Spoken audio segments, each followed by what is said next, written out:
Charlie Kirk Show starts now. Welcome back, everybody. Email us your thoughts, freedom@charliekirk.com. Have a fascinating guest with you here. Asra Nomani. Did I say that okay? I sure hope I did. New book, Woke Army, the Red-Green Alliance that is destroying America's freedom. Asra, welcome to the program. Oh my gosh, Charlie, thank you so much. I feel like I could talk to you for hours. We've got so much common ground. Thank you. I agree. And I want to talk to you about the war on merit. But first, tell us about your book. And I have a very specific question that maybe you can clarify for me about one of the arguments in your book. Oh, absolutely. So this book, Woke Army, it's a labor of love. It was actually released on Valentine's Day. And I say that it's like a love letter to all the enemies out there who have tried to shut me up, and you also, Charlie. Some of your friends at Young Turks are featured in this book. Yep, I know. That's why I said we could talk for hours.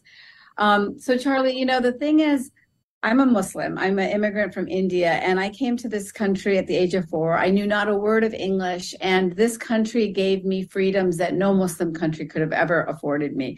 I grew up in the heart of America in West Virginia, and I love this country. This country allowed me to go from being that little girl to a Wall Street Journal reporter at the age of 23.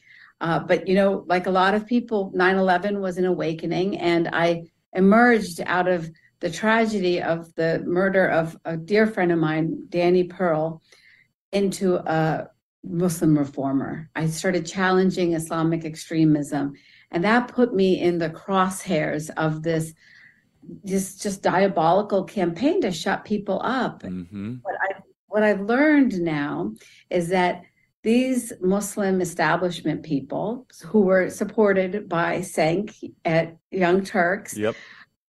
They have come together in this alliance, this unholy alliance with the leftists. And Cenk is the perfect example, because here he is, creates this organization called Justice Democrats, and it's pushing socialism, and he's running cover for the Islamists, or those establishment Muslims that want, theocracy as a part of governance. And how does this all matter to America? I'm gonna try to unpack that for you and all your listeners now. That's a terrific setup. So just one question there, then we can get into the war on merit, which I think is really important. But something that perplexes me and confuses me is that devout religious Muslims and devout social justice warrior wokies, they seem so ideologically and philosophically incompatible. Muslims believe in God. They believe you should submit to God. They tend to be anti-abortion. They tend to be against homosexuality. And the woke don't believe in God. They believe in kind of creating your own truth. They tend to be okay and enthusiastic about abortion, very in favor of the trans thing. So how is that these two groups that have almost nothing in common have this marriage and this alliance? Yeah, it's politics, Charlie. Politics is about power and control over people. And what happened is that the establishment Muslims were very much aligned, some of them for the socially conservative reasons, with the Republicans for many years. But in fact, voting for President Bush, second Bush, and then President Obama came in, and with President Obama's turn and apologetics for establishment Muslims like the Muslim Brotherhood in countries like Egypt, they ended up, attaching to the Democratic Party. And the compromise that they've made on these socially, abhorrent issues to them, these are folks who are even, for all that the left talks about conservatives, these are Muslims who actually are not only against homosexuality, but agree with the criminalization of it and even the murder of people who are gay, which is nothing that any, political conservative in America would ever agree with doing, in that you cannot actually murder somebody, for this moral issue that you might have a difference about. There is so much difference on issues of women's rights, even. The the far left, of course, and the Democrats always talk about our body, our choice. But my activism as a Muslim woman began because I just walked up to the front door of my mosque in Morgantown, West Virginia, and wanted to step through the front door.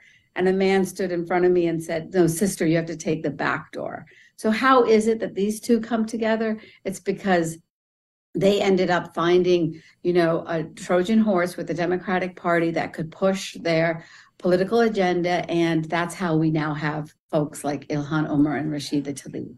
That's a very helpful explanation. It still confuses me because they just seem so incompatible. Here you have the Democrat Party saying that men can give birth and that there's no such thing as male and female roles, and religious Muslims definitely don't believe that. Okay, so I want to get into the war on merit. To increase equity, school districts are now eliminating honor classes. Tell us about it. Oh, yeah. This is, so for 20 years, I have been fighting the extremists in my Muslim community. I call them Islamists, folks who want political governance with religion. Well, in the summer of 2020, like a lot of people, I started observing these really crazy things happening in my school district here, where my son was attending, Fairfax County Public Schools outside of DC. What they were doing is deciding that there wasn't enough of an achievement by Black and Hispanic students. And so my son's high school happens to be the #1 high school in America, Thomas Jefferson High School for Science and Technology. And they changed admissions so that there was no more of a merit race blind test, but a popularity contest, really, for which they rigged the numbers. That was the warning sign for all of America that this sort of new phenomena that I call the woke army, these folks that call themselves equity warriors, they had merit as one of the areas that they wanted to take down in America. So what we see now, fast forward 3 years, is exactly what you're talking about. I heard your tweet went viral this weekend about this war on merit. This is the actual plan, Charlie, from Culver City Unified School District, right outside LA. This was from 2020. It was called what? Equity, Social Justice, and Inclusion. And why does the woke army work together on something like this? Because in these pages, Charlie, what they do is they have no mention of merit. Merit is erased. What they replace the honors classes with in this document is now something that they're calling ethnic studies. And why does the establishment Muslims want ethnic studies? Because in the ethnic studies programs, that's where they then bring in their anti-Israel, anti-Semitic bias.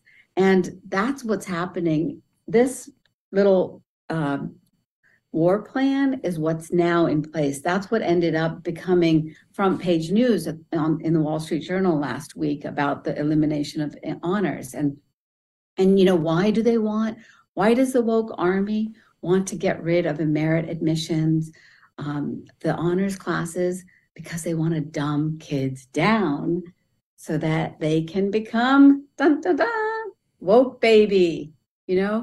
You dumb the kid down. You don't give them algebra in 8th grade. You don't give them the classical books in 10th, 11th grade, and they're ripe for stuff like this, for that indoctrination. Stay right there, and everyone check out the book. It's terrific. Woke Army is what it's called, and it's about this red-green axis that has been formed. It's very, very interesting. Stay right there. Excuse me. I want to tell you guys about COVID tax relief. Look, you did the tough thing during COVID. You paid your people and pulled your business through the pandemic. So there's money available right now if you are a business owner. It's called ERC, an Employee Retention Credit. You could get up to $26,000 per employee at covidtaxrelief.org. Government funds are available to reward companies with 2 or more employees who stayed open during COVID. This is not a loan, and you don't have to pay it back. covidtaxrelief.org. You pay nothing up front. They do all the work and share a percentage of the cash they get you. The program is complicated, but nobody knows it better than CPAs and tax experts at covidtaxrelief.org. Businesses of all types, including nonprofits and churches, can qualify, including those who took PPP loans. So if you run a business, you've got to check it out. You owe it to your employees, you owe it to your staff, you owe it to you. Look, they put this money aside. I don't like that Congress did this. They appropriated way too much money. This is on Congress, but you could benefit from it. So I encourage every one of you to at least do the research and do the work. It is covidtaxrelief.org. That is covidtaxrelief.org. covidtaxrelief.org. Check it out right now, covidtaxrelief.org. Email me directly, freedom@charliekirk.com. Subscribe to our podcast. We'll be right back.